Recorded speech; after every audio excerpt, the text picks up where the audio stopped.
This video is about fun and crazy stuff in regards to spirituality and stuff. And the reason is because I actually get some people on videos making requests of, hey, why don't you talk about aliens from outer space or blah, blah, blah, or this or that or whatever. And so, yeah, okay, I will. And a few other subjects like the issue with time travel, the issue with speed of light, and then lastly, if I have time, I'm going to talk about the law of attraction that other people have requested I talk about that too, and I've made responses already in written form, but I haven't done anything in video form. But anyways, yeah. First off, we have to take into account that my background is spirituality. I do not believe, but I actually know and have personal experiential evidence that there is a God and that this God is existent, and that refutes atheism and all that kind of stuff. And so, well, at least to me, I mean, obviously I can't prove it to somebody else. I can just tell you my own personal experiences and they can tell me theirs. From an atheist point of view, their experience is, I don't have any experience, therefore there's no God. My experience is, I do have experiences and they're mine, not yours. So you can say to yourself, for instance, hey, this guy says there's God because he had indigestion one day or whatever, and maybe he took drugs or this or that or whatever. Well, you can make any excuse in the world to support your stance that there is no God, but that's your stance. Mine is there is a God, and I have absolute and undeniable proof. I didn't for 30 plus years of studies, but eventually I did. And yeah, it's absolutely real. That's why I make the videos. But so, proceeding on the issue about space aliens or people coming here from another dimensions or from a planet from another galaxy or this or that or whatever. Yeah, that's fun stuff to talk about. And so, yeah, I will address that. First off, does it happen? Well, I mean, it could. For instance, we have the overriding God, the creator God that Jesus prayed to, which is the same God I worship.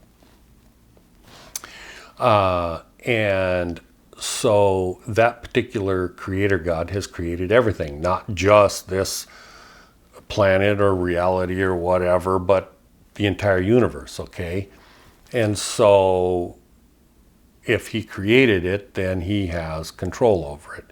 And as you well know, on this particular life, we have all kinds of horrendous issues. We got volcanoes going on. We've got hurricanes and tornadoes and everything under the sun that kills and maims and destroys. And guess what? God doesn't come to rescue these people. And why doesn't God come and rescue these people?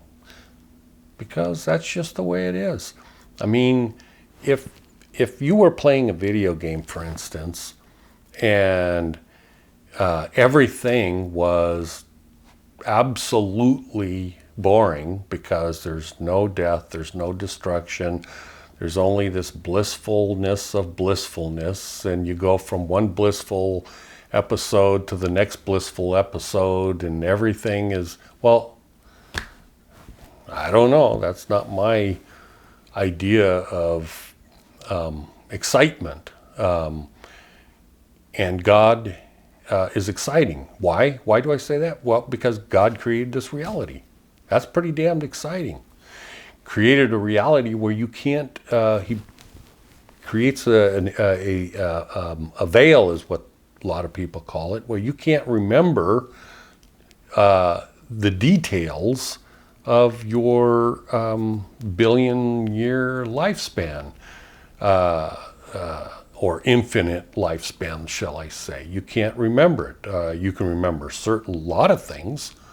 For instance, you can remember if you're a hateful person, or if you're a loving person, or if you worshipped money in your last life and you still do this life. These things are organically coming out of you, and those things are remembered, but you don't remember the details like what was my name in a former life and stuff like that. So we have this creator God, and he doesn't step into, not all the time, I mean he can, but doesn't step in to stop catastrophes, etc., etc. So would he stop aliens from another planet coming in here and wreaking havoc? No, of course not. I mean, if you believe the stories in the Bible, there's the Nephilim, they're called, and they are the offspring of fallen angels. Well, I mean, if you're if you're on this planet and you're not really aware of anything on the outside of reality, you're just aware here, yeah, people coming from a spaceship down could be seen as fallen angels, etc., etc., especially when they have so much power and stuff like that. So who knows? Did it happen? Well, yeah, something happened. There's recorded in every not society, but every nation in their past histories talk about things like this. So yeah, it could happen. Are they still here? Yeah, I don't know. But the reality is, why would they want to come here? I mean, for this world, there's a king. There is a God of this planet Earth, and that God is Satan. And if you're buzzing around in the space and you decide to land on planet Earth, I mean, I would think you'd want to do a little research before you come down here and go, yeah, well, you know, the God here is Satan, not the funnest individual. He doesn't really care for competition with his authority. I don't care how powerful you are as an alien, you're not going to want to land on this planet. You're only going to come here as an accident. Does that make sense? Because you have to take into account that there is a creator God, and you have to take into account that there's a Satan. And if you don't want to take these things into account, and you want to believe some other fable or whatever the case may be, that's fine. Don't listen to my videos, because there is a God, there is a Satan, there's Jesus, etc., etc., etc. Are there aliens? Probably. They probably came here at one time or another. Obviously, they didn't do well here, since clearly, where are they? There's no big giants still alive. So my guess is Satan didn't care for them much and had them all killed off. But now let's get into the logistics of why it's not a good idea to space travel. So there's the issue with the speed of light and how that relates to time. Okay, now you need to pay attention to this, because this is going to be typically difficult to follow. But since I'm kind of simple-minded in how I think things out, or shall I say not simple-minded, but my mind works in pictures rather than a normal individual. And so maybe I can explain it a little easier for most people. So there's an issue with traveling through space that doesn't work. In other words, no society or planet that is advanced enough to create spaceships that can travel fast enough to get from point A to point B in enough time that you don't die of old age before you get halfway out of the ballpark. It's just absolutely ridiculous to do space travel, unless your idea of space travel is because the planet you live on is going to be destroyed by a supernova or this or that or whatever. Then okay, yeah, fine. create your spaceship that you're going to spend the next billion years of your society inside your spaceship as you travel around the galaxy or universe looking for a planet for your 1000th generation down the road to habitate, which in itself is kind of stupid, because why would you want to do that? Why not just die when the planet explodes from the supernova? Since you're at that stage of the game, if you're that advanced of a society, I would have to think, maybe not, that you're spiritually advanced enough to know that you're not a physical being, you're a spiritual being, and no supernova is going to destroy a spiritual being. You're just going to be reborn on another planet. It's no big deal. I mean, you're not going to die. You can't die. It's not possible. Well, I mean, the physical body can, but not you. So here's the issue with traveling. So, I mean, if you do any kind of looking at space, I mean, it's like the Milky Way galaxy is assumed to be some sort of a spinning galaxy. When I say assumed, actually they've done enough studies to prove that it's true. And it's got these fingers like a starfish, that's swirling around. Well, if you went from this side of the Milky Way galaxy to that side of the Milky Way galaxy, or no, let's make it easier.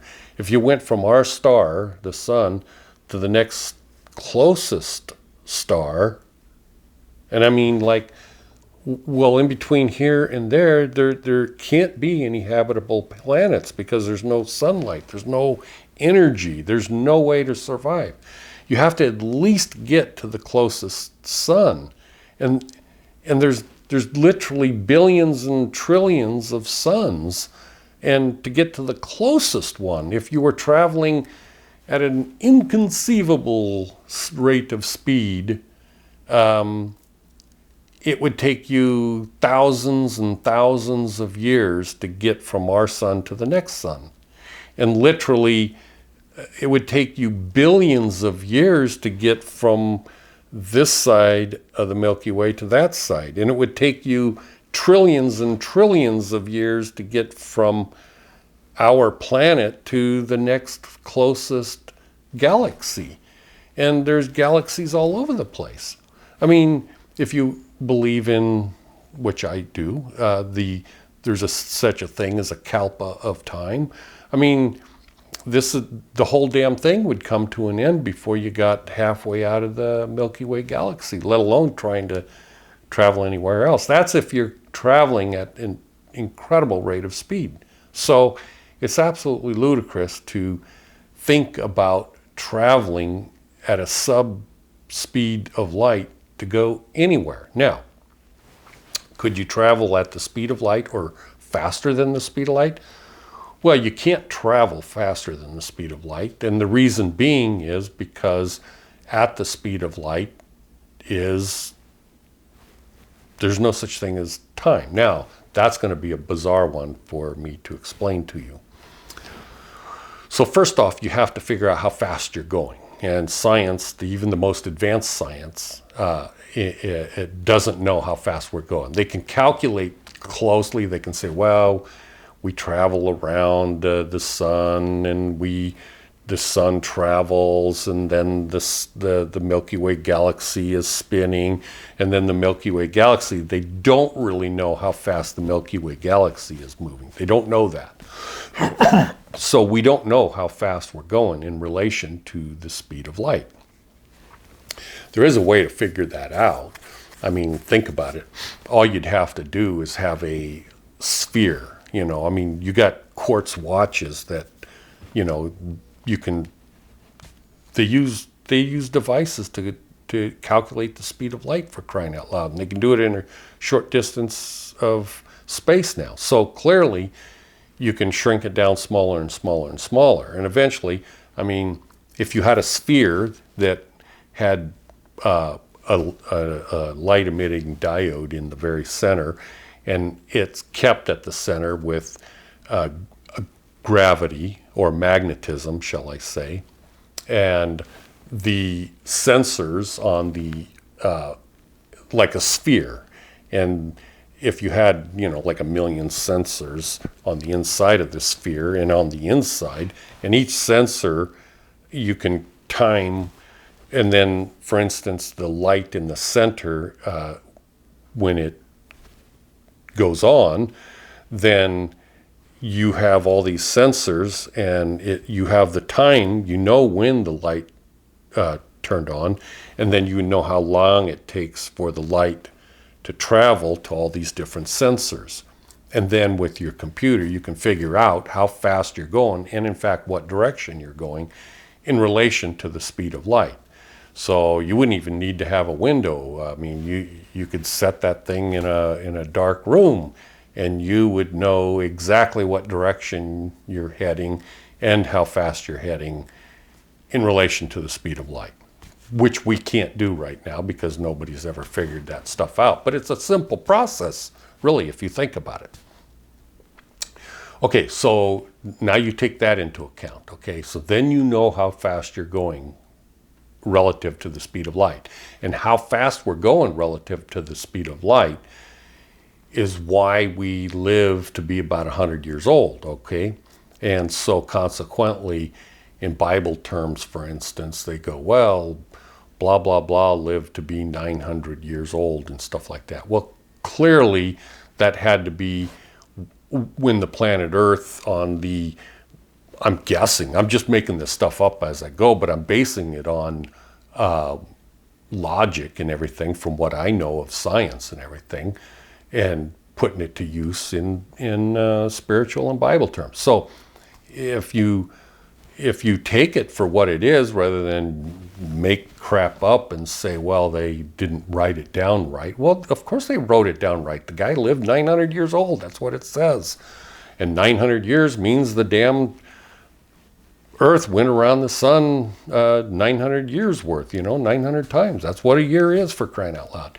So why did you live 900 years instead of just 100 years? Well, the reason being is because the planet Earth must have been closer towards the center of the Milky Way galaxy, and then it is shifting outwards. And as it was closer to the center of the Milky Way galaxy, maybe it was spinning slower around the center of the galaxy, which means relative to the speed of light, you're going slower. Okay? And if you go slower, that means time speeds up, which means, well, then if it speeds up, then you live 900 years, you see? When I say you see, let me say it differently so that you know about space travel, okay? So when you travel at faster than we're going now, for instance, so they've done experiments where they circle the Earth and stuff like that. And time goes slower, they say, for the astronaut that's going around the Earth, because he's going faster than we are relative here. But when the astronaut comes back to Earth, the only change between the two people is the one that went around the Earth, less time passed for him. Does that make sense? So if you go faster and faster and faster and faster, less time, less time, less time, less time. This is typically hard for people to get through their heads because it's very difficult. But if you think in terms of bizarre things like I do all the time, then it's not hard at all. But anyways, so think about this. You go faster and faster and faster and faster and faster. And the faster you go, relative to us, time slows down, okay? So we know that relative to us, it takes 8 minutes for the sunlight to get from the sun to us. 8 minutes, okay? Well, 8 minutes and 30-some seconds. But be that as it may, it's approximately 8 minutes. But that's only relative to us, right here. Okay? That's what everything is relative. You are the center of the universe. So when you go faster, time slows down relative to us, okay? Not relative to the guy that's going faster. Yeah, it's only relative to us. So time slows down, slows down, slows down, slows down. What happens when you go the speed of light? Because you can go the speed of light. I mean, irrespective of what these scientists say, it isn't true. You can, I mean, think about it. They have they're up orbiting the Earth, and they do a spacewalk, for instance. And then they're going like 20,000 miles an hour, or 17,000 miles an hour, whatever it is, going around the Earth, orbiting. And there's no friction loss up there. And the guy's out there with his little spacewalk device where he's floating around and puffs of air, you know, psh, psh, psh, and it goes faster and slows down and comes. I mean, it's just a puff of air or something, and that's making from 17,000 miles an hour to 17,002 miles an hour. You see what I'm saying? It didn't take anything to go faster because there's no friction. So for these idiots to say, well, it takes all the energy of the universe to go the speed of light, these people are morons. It isn't true. It doesn't take anything. A puff of air, for crying out loud. Consistently a puff of air. So anyways, I don't know. I haven't done the math, but if you increase your rate of speed, it's an exponential rise. You know how those charts are. They go like that. Okay, it's an exponential rise. So if you do, you know, like 3G exponentially, you're going to be going the speed of light in no time flat. You know. So when I say no time flat, I don't know. Could take days, for instance. I don't know, but I haven't done the math. But anyways, so once you hit the speed of light, no time passes for you in your little spaceship. No time passes. No time. It stops. There's no time for you relative to the guy that's on planet Earth. Okay? So maybe you should study Einstein stuff if you don't understand what I'm saying. But anyways, so since no time passes for you, you can't go faster than no time. That's idiotic. It's not possible. So I mean, you could say it's possible, but it doesn't make sense. It's like pink unicorns or something. If you can go from right here, not if you're going the speed of light, you could go from here to the farthest reaches of the universe in no time. Not 1 minute, not 1 second, not a picosecond, no time. You can go from here, and then you can come back again too, by the way. You can go anywhere you want 1,000 times. At the speed of light, there is no such thing as time. So you can go anywhere you want. Now, here is the problem.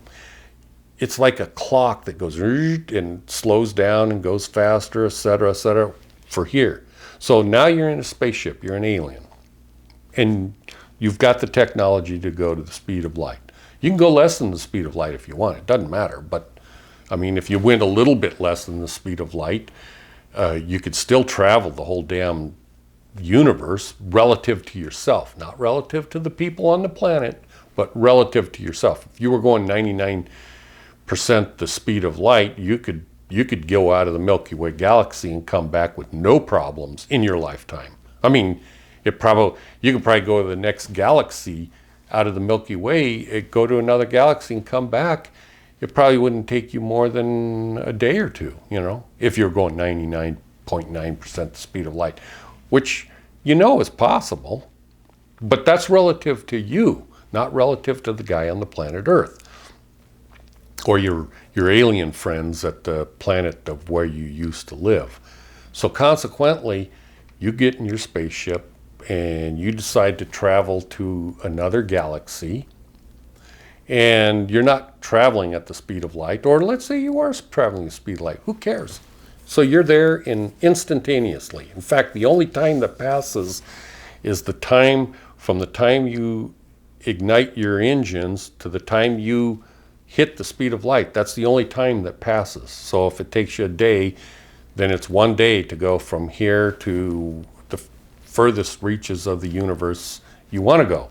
The problem with that is time passes for the people where you left. So you say goodbye to all your friends and you say, yeah, I'll see you later. And you come back for you, because you're in your spaceship, maybe 2 days passed, okay? So you come back and your friends have been dead for like 2 billion years ago they died. There's like you come back and it's like, where's planet Earth? I mean, the sun supernovaed 1 billion years ago, and there's nothing to come back to. It's just insane to think about it. And you could go slower, but what's the point of going slower? You're not going to get anywhere. You see what I'm saying? So if you're smart enough to do interstellar travel and all that kind of stuff, you would be an idiot to actually do it unless you plan on never, ever, ever coming back again. Never. What's the point? I mean, yeah, you can come back, but what is the point?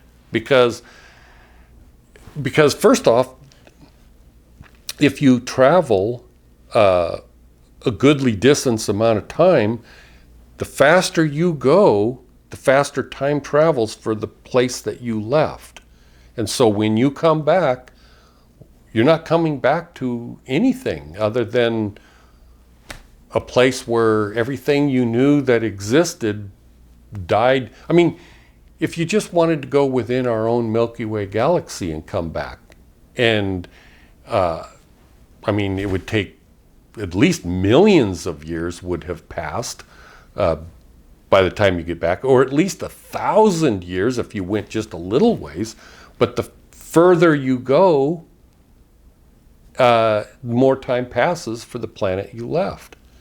So it's idiotic to get in your spaceship and travel around unless that's your thing. If you go, well, we want to travel at the speed of light, and we aren't never coming back because there's no point in coming back. The further we go, the faster we go when we travel the speed of light. I mean, for every second of time that passes for you, if you're going 99.9% of the speed of light, for every second that passes for you, 1 million years passes for the people on the planet Earth.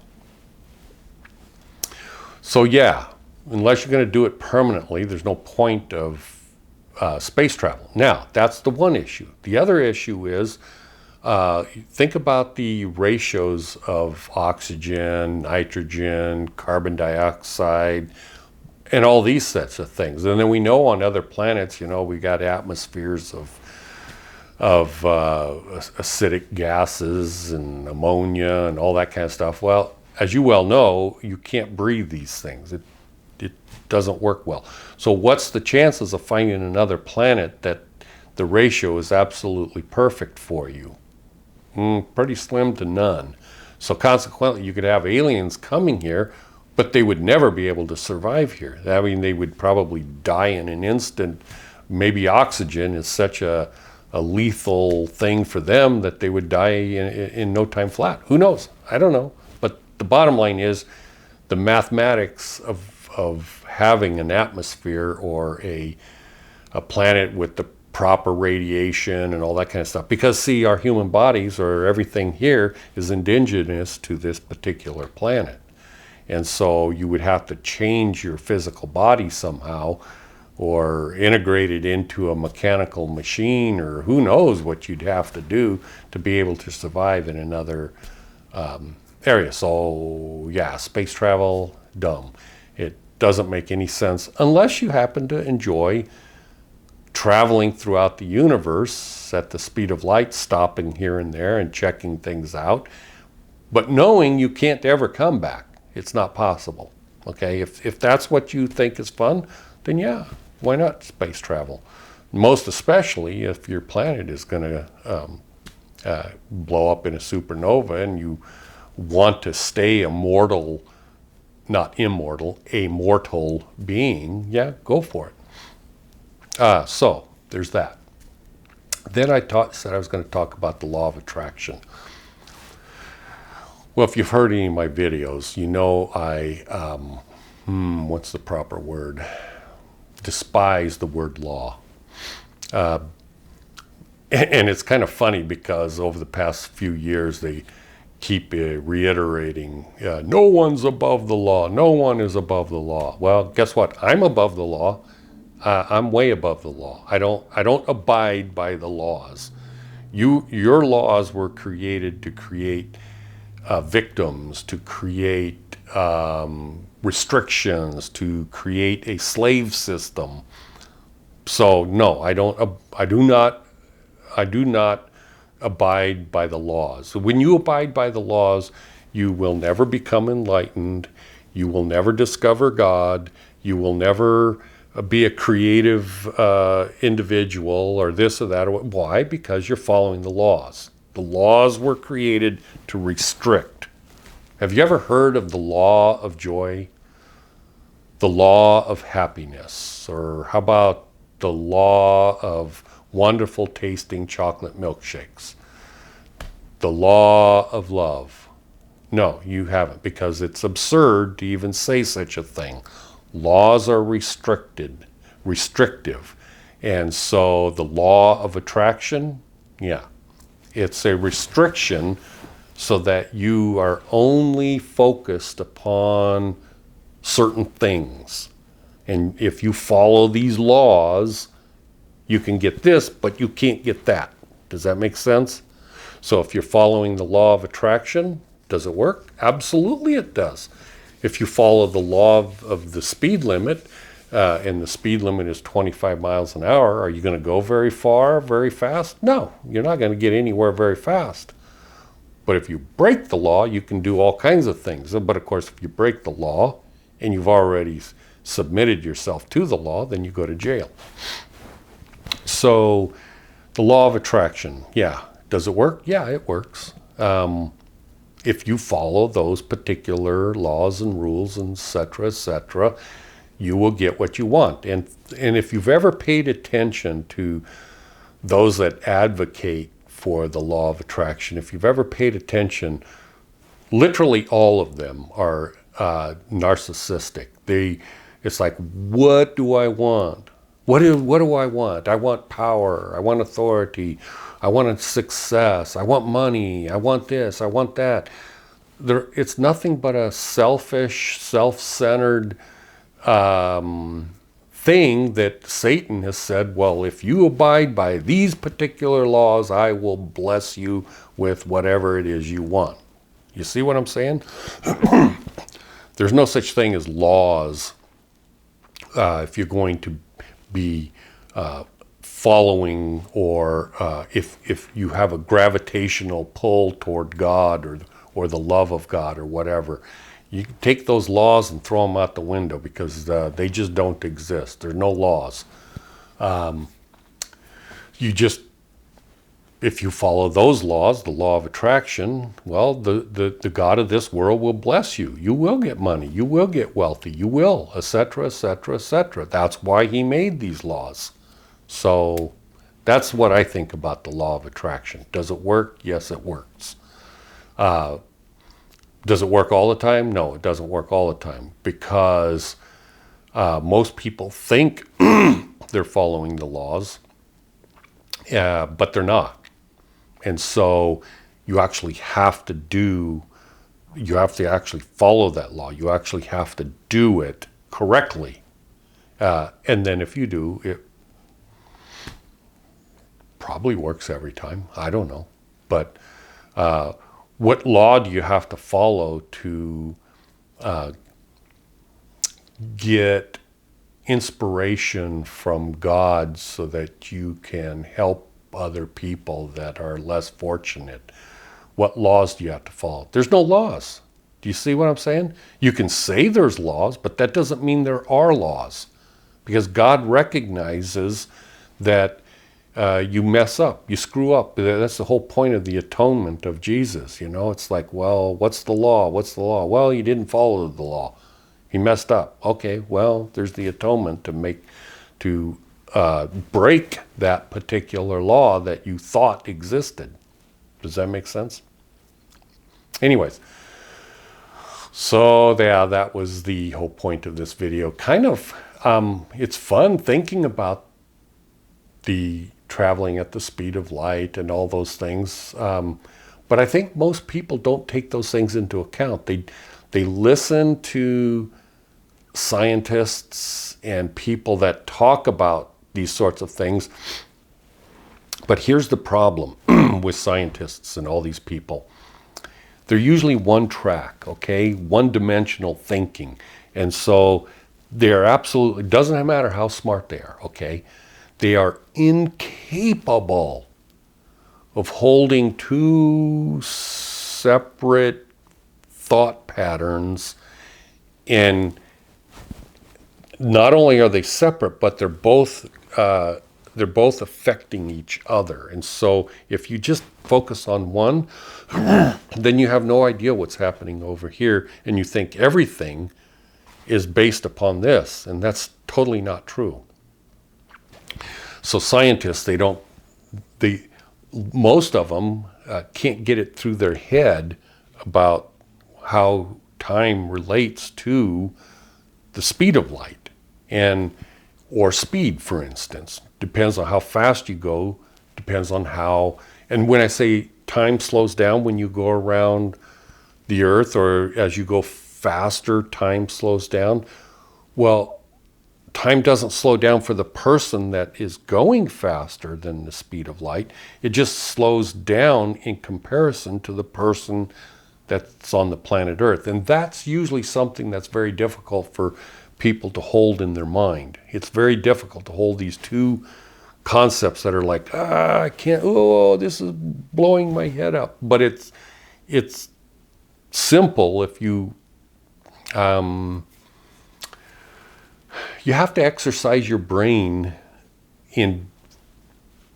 it's like spiritual enlightenment. Everybody talks about, there's 1 billion people that try to become spiritually enlightened, and like maybe 1 out of 2 billion people or 1 out of 5 billion people become spiritually enlightened. And why? Why is that so rare? It's so rare because it requires your brain to be able to function on different levels. And that's why they talk about awareness, for instance. They go, why is a spiritually enlightened person aware and the other person is not aware? Well, aware, what that means is having a spiritual, physical, whatever you want to call it, awareness of all these things happening simultaneously, and they are affected by each other and stuff. And if you can only focus on one, this physical world, then you can't focus on the other. And that's why Jesus, Buddha, they all go, you wake up, you need to wake up. And it's like, what the hell are they saying? Wake up, I am awake. No, you're not awake. You're not awake. You are awake here in this physical realm, which is an illusory realm, but you're not awake in the real realm, which is not illusory. However, that is shunyata, or I don't even know how. It's a nothingness type of realm, but that doesn't mean nothing is there. I'm just saying, I don't even know how to word it in this particular realm. But you are coexisting in multiple realms, and you're aware of all these things. So you are awake. Does that make sense? And so when we talk about space travel and stuff like that, that's kind of using that way of thinking to where you can be aware of what's happening on this planet and how time relates to the guy that's going faster than the speed of light. So you have to be in two places at the exact same time to understand what I'm talking about. You have to be the guy that's going faster than the speed of light, or as fast as the speed of light, and you have to be the guy that is here on Earth. At the exact same time, you have to hold both exactly, with both having equal power and thought and everything else to be able to understand these things. You can't do one and then push that aside and focus on this one and then push that aside and focus on this one. And you can't do that. It's not possible. You have to hold them both at the exact same time, and then you'll understand what I'm talking about with space travel and the speed of light and Einstein's theory of relativity, which it really isn't a theory, it's provable. And then if you hold these both and multiple dimensional type things at the same time, but not be, now that's being aware, for instance, but from an enlightened point of view, it's not just being aware, it's actually being both people at the exact same time. Being the person here and being the person here. Anyways, I've said enough. Thank you for watching, and I hope you enjoyed it. Because I enjoy talking about space travel and all that. It is fun to think about those things. So yeah, thanks for the opportunity to talk about those things, and I hope you enjoyed it. Thank you. I love you, and I hope you have a good weekend.